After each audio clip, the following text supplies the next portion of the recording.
અમદાવાદ પશ્ચિમના સાંસદ શ્રી દિનેશભાઈ મકવાણા ગાંધીનગર ખાતે સ્વર્ગસ્થ ફકીરભાઈ વાઘેલાને નમન કરવા પધાર્યા।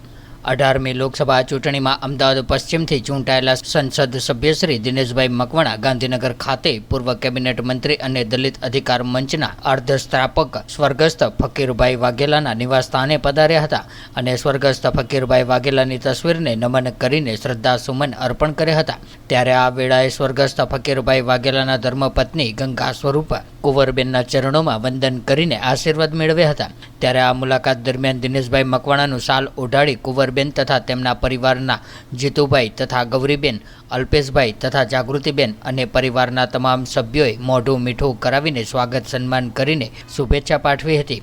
દલિત અધિકાર સંઘ ગાંધીનગરના જિલ્લા પ્રમુખ કાંતિભાઈ પરમાર, શહેર પ્રમુખ ચંદ્રવદન એડવોકેટ, સિનિયર સભ્યો વસંત જાદવ, પીબી શ્રીમાળી, ગોવિંદભાઈ ખોડીદાસ મકવાણા, ડૉક્ટર જયંતિ શ્રીમાળી, કલોલથી મુકેશભાઈ પરમાર, બકુલાબેન, વિનયકાંત ડોડિયા, કાંતાબેન ડોડિયા વગેરે સાથે મળીને અભિનંદન પત્ર પાઠવ્યો હતો। સમાજ કલ્યાણ ખાતાના અભૂતપૂર્વ નિવૃત્ત અધિકારીઓના મંડળના મહામંત્રી વસંત જાદવ, સહમંત્રી પીબી શ્રીમાળી, આમંત્રિત સભ્ય નટુભાઈ પરમાર દ્વારા અભિનંદન પત્ર આપીને શુભેચ્છા પાઠવી હતી।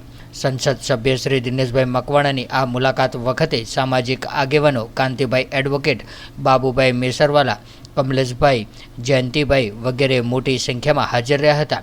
ત્યારે આ સ્વાગત સન્માન બદલ આભાર વ્યક્ત કરતા દિનેશભાઈ મકવાણાએ જણાવ્યું હતું કે સ્વર્ગસ્થ ફકીરભાઈ વાઘેલાની નિશ્રામાં અમે યુવાન વયથી ઘડાતા આવ્યા છીએ। તેમણે જે શિસ્ત અને સંયમના પાઠ ભણાવીને અમોને રાજકીય ક્ષેત્રમાં હાથ પકડીને હૂંફ આપી છે તેનું ઋણ ચૂકવવા તેઓની તસવીરને નમન કરીને ચરણોમાં વંદન કરવા આવ્યો છું। સાથે જ એમ પણ જણાવ્યું હતું કે ફકીરભાઈ વાઘેલા સાહેબે ચીંધેલા દલિતોના ઉત્થાન માટે પથ પર ચાલવા મારા હંમેશા પ્રયાસ રહેશે।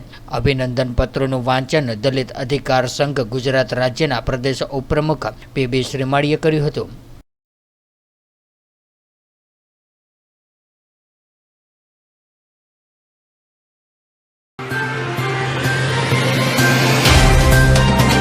तो व्हाट्सएप, ट्विटर, फेसबुक, इंस्टा जहाँ भी आपका अकाउंट है, इसे शेयर बटन के द्वारा वहाँ पर शेयर करें।